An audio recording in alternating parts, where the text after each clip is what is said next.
அன்னை பகவதி தன் மகன் முருகனுக்கு வேலை கொடுத்து இங்கே உள்ள அசுரர்களை அழிக்க வேண்டும் என்று கொடுத்தார்கள். அதே போல மரியாதைக்குரிய பவன் கல்யாண் அவர்கள் அறுபடை வீடிற்கு சென்று முருகனின் பக்தனாகவே இங்கே வந்திருக்கிறார்கள். அவர்களின் கையில் வேலை கொடுத்து உங்களின் வேலை ஆந்திராவில் மட்டுமல்ல தமிழகத்திலும் இருக்கிறது என்பதை உறுதி செய்வதற்காக நீங்கள் இங்கே வந்திருக்கிறீர்கள். இங்கே இந்த கூட்டத்திற்கு தலைமை தாங்கிக் கொண்டிருக்கும் மரியாதைக்குரிய அண்ணன் நயனார் நாகேந்திரன் அவர்களுக்கு முதற்கண் என் வணக்கத்தை தெரிவித்துக் கொள்கிறேன். உங்கள் தலைமையில் மரியாதைக்குரிய சகோதரர் பவன் கல்யாண் போன்றவர்களின் துணையோடு நிச்சயம் தமிழகத்தில் மிகப்பெரிய மாற்றத்தை நாம் ஏற்படுத்துவோம் என்பதை இங்கே உறுதியாக நாம் சொல்ல இருக்கிறோம். அது மட்டுமல்ல, இங்கே நிகழ்ச்சிக்கு வந்திருக்கும் மரியாதைக்குரிய நமது பொறுப்பாளர் திரு அரவிந்த் மேனன் அவர்களுக்கும் மரியாதைக்குரிய பொறுப்பாளர் சுதாகர் ரெட்டி அவர்களுக்கும், சுதாகர் ரெட்டி அவர்கள் சொல்லும் பொழுது சொன்னார்கள், பவன் கல்யாண் அவர்களின் குடும்பத்திற்கும் அவருக்கும் 30 ஆண்டு கால தொடர்பு என்று சொன்னார்கள். அவருக்கும் எனது வணக்கத்தை தெரிவித்து, இங்கே அனில் ஆண்டனி அவர்கள் இளைஞராக இருந்து எங்களுக்கு வழிகாட்டி கொண்டிருக்கிறார், அவருக்கு எனது வணக்கம். இங்கே அண்ணன் சக்கரவர்த்தி நாயுடு அவர்களுக்கும் எங்களது வணக்கம். அதே போல அண்ணன் ராதாகிருஷ்ணன் அவர்கள் பவன் கல்யாண் அவர்களின் தளபதியாக தமிழகத்தில் இணைந்து கொண்டிருக்கிறார், அவருக்கும் எங்களது வணக்கத்தை தெரிவித்து, என்னோடு இந்த நிகழ்ச்சிக்கு ஒருங்கிணைப்பாளராக இணை ஒருங்கிணைப்பாளராக பணியாற்றி கொண்டிருக்கும் அண்ணன் மரியாதைக்குரிய நாராயண் திருப்பதி அவர்களுக்கும், இந்த நிகழ்ச்சிக்காக அத்தனை ஏற்பாடுகளையும் செய்வதில் உதவிய அண்ணன் அர்ஜுன் மூர்த்தி அவர்களுக்கும் எனது வணக்கம். எல்லாவற்றிற்கும் மேலாக திங்கட்கிழமை காலை ஒரு நல்ல நிகழ்வுக்காக இங்கே வந்திருக்கும் உங்கள் ஒவ்வொருவரின் பொற்பாதம் தொட்டு உங்கள் ஒவ்வொருவருக்கும் முதற்கண் என் வணக்கத்தை நான் தெரிவித்துக் கொள்கிறேன். இன்றைய காலகட்டத்தில் ஒரே நாடு ஒரே தேர்தல், இது நம் பாரத பிரதமரின் கனவு. ஏன் ஒரே நாடு ஒரே தேர்தல் நமக்கு வேண்டும் என்றால், இன்றைய காலகட்டத்தில் ஒரு தேர்தல் நடந்தது என்றால் அந்த தேர்தலுக்கு 10,000 கோடி செலவழிக்க வேண்டி இருக்கிறது. கட்சிகள் 7,000 கோடி செலவழிக்க வேண்டி இருக்கிறது. உதாரணத்திற்கு மாநில தேர்தல் என்றால் 1000 கோடி செலவழிக்க வேண்டி இருக்கிறது. இது கட்சிகள் இல்லாமல் தேர்தல் செலவு மட்டுமே. அப்படி என்றால் 1000 கோடியை 8 கோடியை வைத்து வகுத்தால் எவ்வளவு கோடி ஒரு நபருக்கு செலவு செய்ய வேண்டி இருக்கிறது. ஆக அந்த பணம் மக்களின் நல்வாழ்விற்கு செலவழிக்கப்பட்டால் நிச்சயமாக ஒரே நாடு ஒரே தேர்தல் இந்த நாட்டு மக்களை பாதுகாப்பதற்காக மரியாதைக்குரிய பாரத பிரதமர் மோடி அவர்கள் கொண்டு வந்திருக்கும் மிகப்பெரிய திட்டம் என்பதை நாம் இங்கே வரவேற்போம். இங்கே இந்த நிகழ்ச்சியில் கலந்து கொண்டிருப்பதற்கு காரணம் என்ன?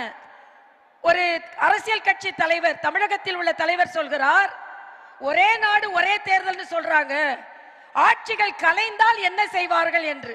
நான் ஒரு டாக்டர், வந்த உடனே நீங்கள் கருவுற்று இருக்கிறீர்கள், ஒரு குழந்தையை பெற்றெடுக்க போகிறீர்கள் என்று சொன்னால், டாக்டர் அபார்ஷன் ஆயிடுச்சுன்னா என்ன செய்யறது முதல்ல கேட்டா எவ்வளவு கொடுமையோ, அதே போலத்தான் இந்த தேர்தல் முழுமையாக மக்களுக்கு பலன் தர வேண்டும். ஒரு குடும்பம் என்று எடுத்துக்கொள்வோம், ஒரு குடும்பத்திற்கு நாம் இருவர் நமக்கு இருவர்னு சொல்றோம். அடிக்கடி குழந்தை பெற்றால் ஒரு குழந்தைகள் நிதிநிலை எவ்வளவு மோசமாக இருக்குமோ, அதே போல அடிக்கடி தேர்தல் வந்தால் ஒரு நாட்டின் நிதிநிலை மிக மிக மிக மோசமாகிவிடும். அதனால்தான் மக்களுக்கான திட்டங்கள் நல்ல திட்டங்கள் கிடைக்க வேண்டும். இங்கே நான் வைப்பதெல்லாம் வைக்கும் கோரிக்கை என்ன என்றால், தமிழகம் நிச்சயமாக பலன் பெற வேண்டும். தமிழகத்தில் உள்ள மக்கள் நிச்சயமாக பலன் பெற வேண்டும். தமிழகத்தில் உள்ள மக்களின் வாழ்வு தாமரை மலர் போல் மலர வேண்டும் என்ற காரணத்திற்காகத்தான் இன்றைய காலகட்டத்தில் நாம் எல்லாம் இங்கே ஒரே நாடு ஒரே தேர்தல் என்று நாம் நம்மை உறுதி செய்து கொண்டிருக்கிறோம். இங்கே பேசுவதற்கு பல பேர் இருப்பதனால் ஒன்றை மட்டும் சொல்லிக் கொள்கிறேன். நான் மகப்பேறு மருத்துவமனை என்றால் ஒரே வார்த்தையில் சொல்கிறேன், ஒரு குடும்பத்தில் அடிக்கடி குழந்தை பெற்றால் அந்த குடும்பம் எந்த அளவிற்கு செல்வத்தில் தடுமாறுமோ, அதே போல ஒரு நாட்டில் அடிக்கடி தேர்தல் வந்தால் அந்த நாடு நிலைமாறும், தடுமாறும். அதனால் ஆரோக்கியமான குழந்தைகளை பெற்றெடுக்க வேண்டும். நல்ல மக்கள் திட்டங்கள் நமக்கு வர வேண்டும். அதனால் ஒரே நாடு ஒரே தேர்தல் இங்கே வர வேண்டும். ஒரே நாடு ஒரே தேர்தல் வர வேண்டும் என்றால் இங்கே நமது இயக்கம் பல பெற வேண்டும். அதற்கு பவன் கல்யாண் போன்றவர்கள் எல்லாம் நமக்கு உதவி செய்வார்கள் என்று சொல்லி, ஒரே நாடு ஒரே தேர்தல் வர வேண்டும் என்றால் பாரத தேசம் முழுவதும் தாமரை மலர்ந்ததை போல, நான் அடிக்கடி சொல்வதை போல, சூரியன் உதிக்கிறதோ இல்லையோ, கைகள் உயர்கிறதோ இல்லையோ, தாமரை மலர்ந்தே தீரும், தாமரை மலர்ந்தே தீரும், தாமரை மலர்ந்தே தீரும். அதற்கு ஒரே நாடு ஒரே தேர்தல் வர வேண்டும் என்றால் நாமும் இங்கே பலம் பெற வேண்டும் என்று கூறி உங்களிடம் விடை பெறுகிறேன். நன்றி, வணக்கம்.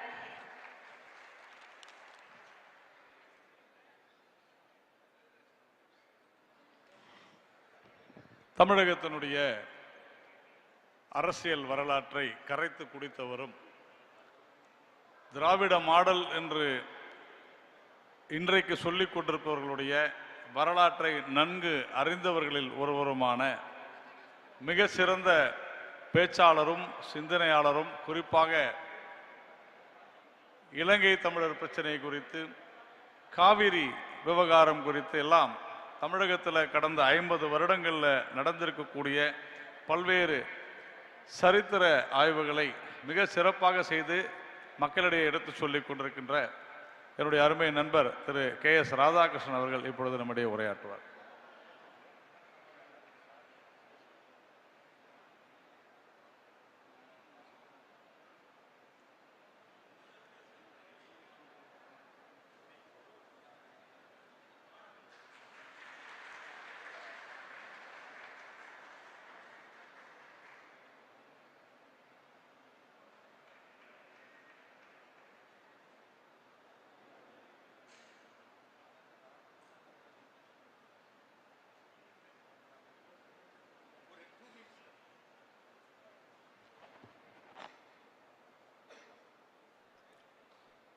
மரியாதைக்குரிய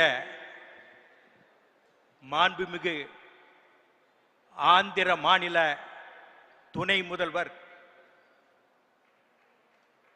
தென்னகத்தின் தலைவராக விளங்கக்கூடிய ஒரு வாய்ப்புகள் எதிர்காலத்தில் வரும். ஏன் இந்தியாவின் பிரதமராகக்கூடிய வாய்ப்பு கூட பவன் கல்யாணுக்கு இருக்கின்றது. அவர் வயதோ 53, இன்னும் எத்தனையோ காலங்கள் இருக்கின்றது. தமிழகம், கேரளம், கர்நாடகம், தெலுங்கானா, பாண்டிச்சேரி என்ற ஒவ்வொரு பகுதியிலும் அவரை பற்றி கேட்கின்றார்கள். அப்படிப்பட்ட பவன் கல்யாண் அவர்கள் இங்கே ஒரு தேசம் ஒரு தேர்தலை பற்றி சிறப்புரையாற்ற இருக்கின்றார்கள். அன்புக்குரிய பவன் கல்யாண் அவர்களே, ரெஸ்பெக்டட் சார், இட் இஸ் அவர் வந்தனம், அவர் நமஸ்காரம்.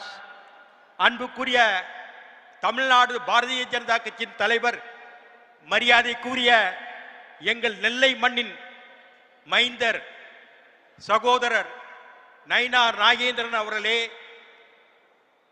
ஆந்திரா புதுவை மாநிலத்தின் முன்னாள் ஆளுநர், தமிழக பாஜகவின் முன்னாள் தலைவர் மரியாதைக்குரிய சகோதரி தமிழிசை அவர்களே, அன்புக்குரிய சக்கரவர்த்தி அவர்களே, சுதாகர் ரெட்டி அவர்களே, அரவிந்த் மேன் அவர்களே, அனில் ஆண்டனி அவர்களே, அன்புக்குரிய நாராயணன் திருப்பதி அவர்களே மற்றும் அனைவருக்கும் என்னுடைய வணக்கத்தை தெரிவித்துக் கொள்கிறேன்.